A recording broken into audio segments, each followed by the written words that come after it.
En nombre del Padre, del Hijo y del Espíritu Santo. Amén. Continuamos con nuestra reflexión bíblica. Abordamos el capítulo 40 del profeta Isaías, versículo 1. Dice: consuelen, consuelen a mi pueblo, dice su Dios. Hablen al corazón de Jerusalén y grítenle que se ha cumplido su servidumbre y ha sido expiada su culpa, que ha recibido de la mano del Señor el doble por todos sus pecados. Una voz grita en el desierto: preparen el camino del Señor, en la estepa hagan una calzada recta para nuestro Dios. Que todo valle sea rellenado y todo monte y colinas allanados, lo torcido será recto y lo escarpado llano. Entonces se revelará la gloria del Señor. Bueno, y así continúa el capítulo 40 y el 41 otra vez entra esta parte profética de Isaías, ¿verdad? En los capítulos anteriores hablamos de cómo las revelaciones a Ezequías el rey por medio de Isaías, de la deportación, el perdón de él por su penitencia, y ahora otra vez entra el profeta hablando en profecías de lo que ha pasado, lo que va a pasar.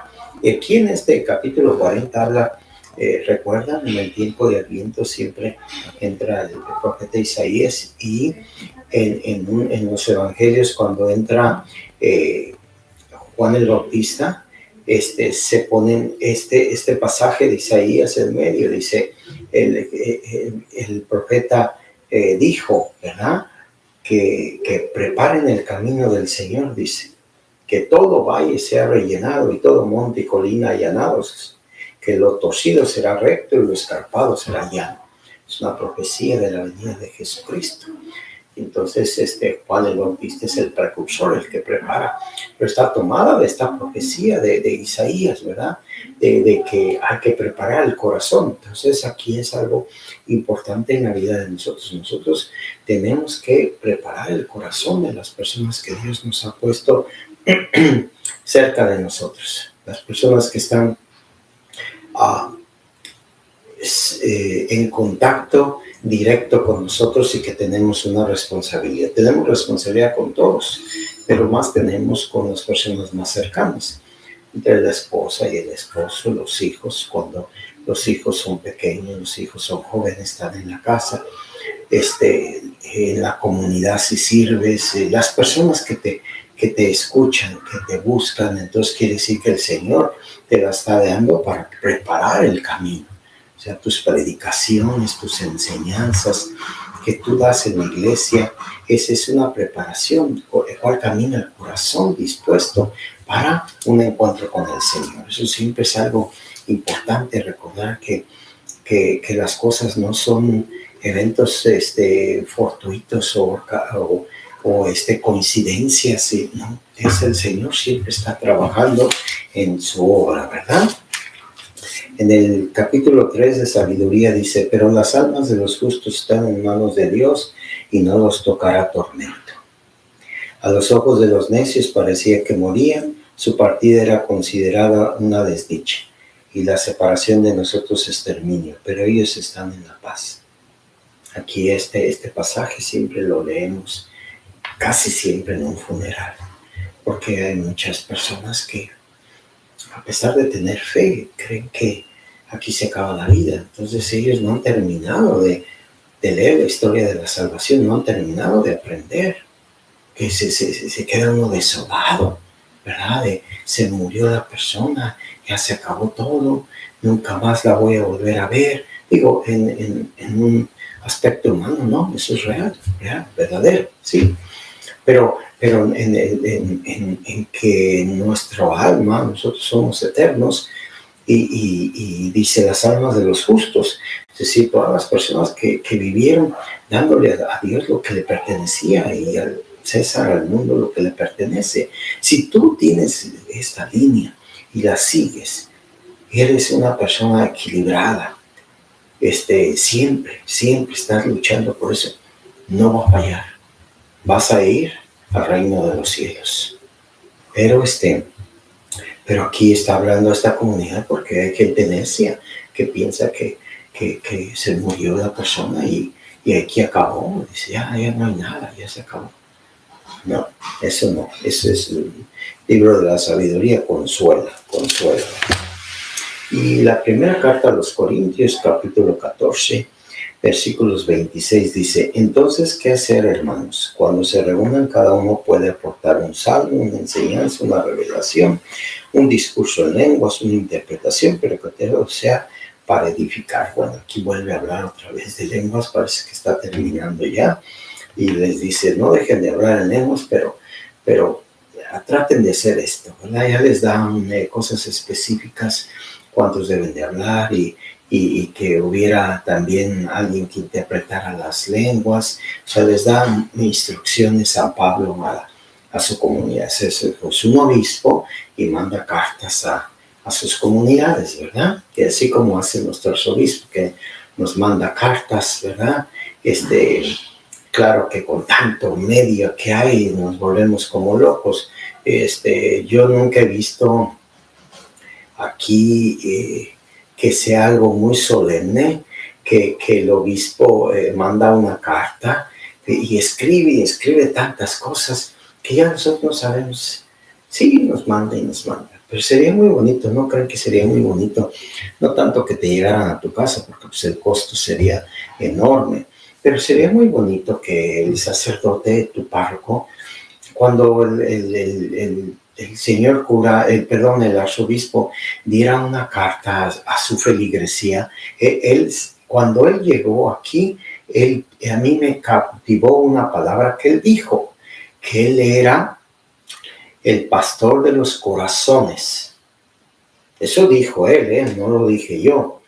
Y sería muy bonito que cuando él da una carta pastoral, no cosas que pasaron y que déjenme explicarles que voy a vender la catedral y que la voy a rentar o que voy a rentar y que voy a vender esto. Eso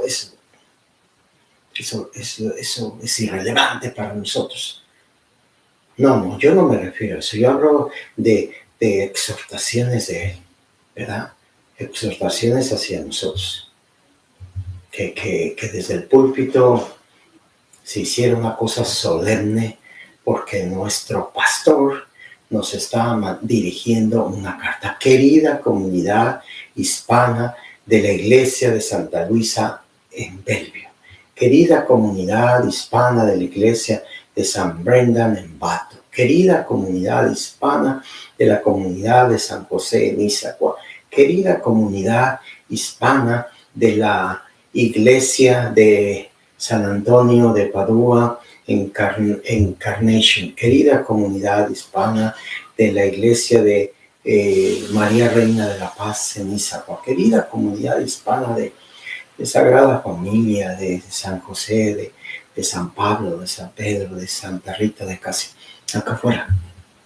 El párroco leerla. Es una carta. ¿Se imaginan la relevancia que tendrían sus cartas? Claro. Porque sí, pues si las pone en el Facebook, en los mensajes que él da, es para todos, no es para mí. Eso es lo que yo creo, que a mí me encanta esta relación que tiene Pablo como episcopo de esas comunidades, porque las formó y tiene esa relación muy concreta con ellos. En el capítulo 15 dice, les recuerdo, hermanos, que el evangelio que les prediqué, que recibieron en él, que se mantienen firmes, por el cual son salvados y lo guardan tal como se los anuncié. Y si no han creído, en vano, porque les transmití en primer lugar lo mismo que yo recibí. Eso es importante para terminar, que las personas que se dedican a dar catequesis, dar formación, dar prédicas en la comunidad hispana, sean fieles. ¿Y cómo yo soy fiel a las enseñanzas de Jesucristo?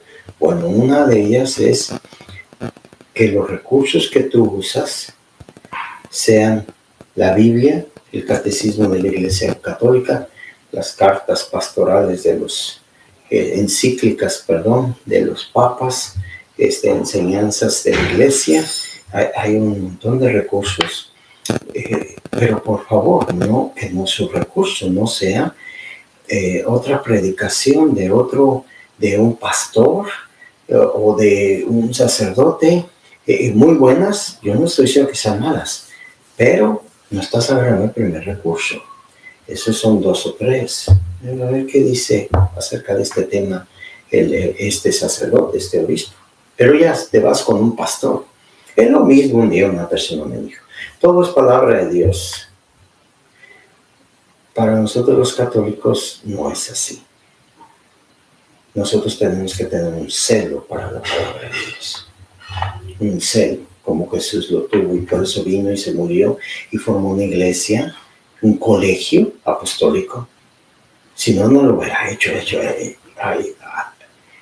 El que agarre y ya. No, él agarró 12 y estuvo 3 años con ellos y los formó. Entonces, esos son signos muy importantes de que nosotros tenemos que tener un celo por las enseñanzas de la iglesia, como Pablo dice, yo lo que recibí es de Cristo, ¿verdad? Que Él murió por nuestros pecados y que resucitó al 3er día y que se apareció a Cefas, a Pedro, y después a los 12, y después dice que se apareció a más de 500, a la mayoría de los cuales vive todavía, algunos ya han muerto, y luego a mí que soy un aborto. Y aquí, por ejemplo, este número de 500 no aparece en ningún evangelio. Se les apareció Jesús a sus discípulos. Hay otro pasaje donde dice que nomás se les apareció a ellos. Es donde Pablo agarra 500. Bueno, una de las apariciones bíblicamente, cuando son muchos, ponen números grandes. Otra, que hay una tradición en la iglesia, una tradición muy importante. Antes de tener la Biblia completa, Antiguo y Nuevo Testamento juntos, no había libros del Nuevo Testamento. Entonces, la tradición de la iglesia, tradición es oral, que se pasó de voz en voz en voz, desde los apóstoles, los 12, los 11, y luego Matías, que se adhiere después de la pérdida de Judas, 12, y luego de ahí vienen los demás. Entonces, ellos transmitían de viva voz. Esto decía el Señor, y esto decía el Señor, y esto decía el Señor. Entonces, la tradición. Y si tú quieres quitar la tradición porque no tiene validez, entonces no tienes Biblia. Así de fácil. Imagínense nomás, Jesús muere en el 33 aproximadamente. El primer libro que se escribió es en los 40. El libro de San Mateo en los 70. El libro del Evangelio de San Juan, 100. Y entonces estamos hablando entre 60 y 100 los evangelios, que son la viva voz, la mano. ¿Cuántos años? De hecho, Lucas, su evangelio de Lucas y los hechos de los apóstoles, Lucas nunca tuvo contacto con Jesús. Marcos tampoco. Sin embargo, Mateo y Juan sí tuvieron contacto con Jesús. Entonces, la tradición es fundamental. Por eso es que la iglesia dice que nosotros tenemos estos recursos. La Biblia, principalmente la Biblia, la tradición y el magisterio. Son 3 cosas y tenemos que tener celo por eso. Y no podemos sacar ni una de estas. Ni una de estas las podemos sacar. Es un complemento todo. El Señor les bendiga. El Padre, el Hijo y el Espíritu Santo. Amén.